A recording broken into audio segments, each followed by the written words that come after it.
వచ్చే కేసెస్లో 70% కంటే ఎక్కువ కేసెస్ కూడా అడ్వాన్స్ స్టేజెస్ అంటే స్టేజ్ 3 లేదా స్టేజ్ 4లోనే వస్తుంటాయి. సో దీన్ని అరికట్టాలంటే స్క్రీనింగ్ ఆఫ్ లంగ్ క్యాన్సర్ అనేది మనం చేసుకోవాలి.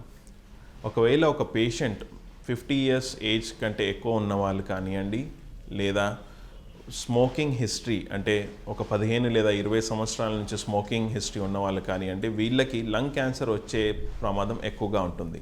సో ఇలాంటి వాళ్ళకి లంగ్ క్యాన్సర్ స్క్రీనింగ్ చేస్తే మనకి ఫస్ట్ స్టేజ్ అంటే ఎర్లీ స్టేజెస్లోనే లంగ్ క్యాన్సర్ని గుర్తించడం చేసుకోవచ్చు. ఇలా చేయడం ద్వారా వాళ్ళకి ఈ లంగ్ క్యాన్సర్ని అడ్వాన్స్ స్టేజెస్కి వెళ్ళనీయకుండా స్టాప్ చేయొచ్చు. అలాగే ఈ ఎర్లీ స్టేజెస్లో లంగ్ క్యాన్సర్ ట్రీట్మెంట్ ఇవ్వడం కూడా చాలా సులభం అండ్ మనకి 100% క్యూర్ రేట్ కూడా ఉంది కొన్ని లంగ్ క్యాన్సర్స్లో.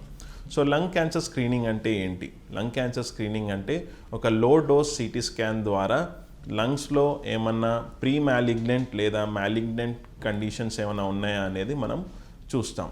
ఇవి రొటీన్ చెస్ట్ ఎక్స్రేలో కనబడవు. సో లో డోస్ సిటీ ద్వారా మనము వీటిని గుర్తిస్తాం.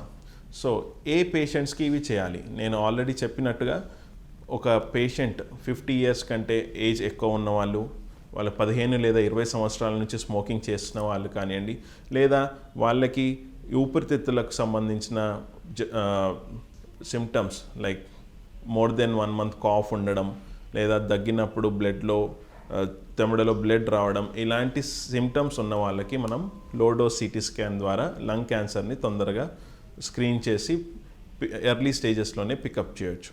సో దీన్ని లంగ్ క్యాన్సర్ స్క్రీనింగ్ అంటాం. రెండోది, లంగ్ క్యాన్సర్ని ఎలా ప్రివెంట్ చేయొచ్చు or prevention of lung cancer ఎలాగా? మీకు అందరికీ తెలిసిందే, smoking is a most important risk factor for lung cancer. So 80% కంటే ఎక్కువ లంగ్ క్యాన్సర్స్ అన్నీ కూడా స్మోకర్స్లోనే వస్తాయి. సో స్మోకింగ్ స్టాప్ చేయడం ద్వారా మనం లంగ్ క్యాన్సర్ని చాలా పర్సెంటేజ్ తగ్గించేసేయచ్చు. రిస్క్ ఆఫ్ గెట్టింగ్ లంగ్ క్యాన్సర్ని మనం స్మోకింగ్ స్టాప్ చేయడంతో తగ్గించవచ్చు. చాలామంది అడుగుతుంటారు, స్మోకింగ్ ఎలా స్టాప్ చేయాలి నేను? స్మోకింగ్ స్టాప్ చేయడానికి దారులు ఏంటి?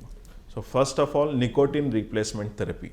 సో స్మోకర్స్లో నికోటిన్ అనేది చాలా డిపెండెంట్గా ఉంటారు స్మోకర్స్. సో నికోటిన్ అనే సబ్స్టెన్స్ పైన వాళ్ళు డిపెండ్ అయి ఉంటారు. సో దానికోసం వాళ్ళు స్మోక్ చేస్తూ ఉంటారు.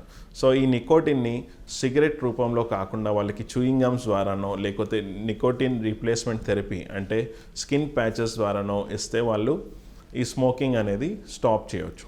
సో ఏదైనా పేషెంట్స్ స్మోకింగ్ ఆపేయాలనుకుంటే డెఫినెట్గా మీ పల్మనాలజిస్ట్ని కన్సల్ట్ అయ్యి నికోటిన్ రీప్లేస్మెంట్ థెరపీస్ గురించి మాట్లాడండి. అలాగే నికోటిన్ రీప్లేస్మెంట్ థెరపీస్ కాకుండా వేరే డ్రగ్స్ కూడా ఉన్నాయి.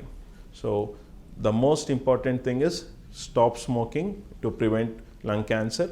ఇంకొకటి వచ్చేసి, ఒకవేళ రిస్క్ ఫ్యాక్టర్స్ ఉన్నాయి అనుకోండి, సో లో డోస్ సిటీస్ చేసుకొని లంగ్ క్యాన్సర్ని ఎర్లీ స్టేజెస్లో మనం పసిగడితే దానికి ట్రీట్ చేసి మనం అడ్వాన్స్ స్టేజెస్కి వెళ్లకుండా ప్రివెంట్ చేయొచ్చు. అట్లాగే కొన్ని క్యాన్సర్స్లో అయితే మనం 100% క్యూర్ కూడా చేయొచ్చు ఎర్లీ లంగ్ క్యాన్సర్స్లో.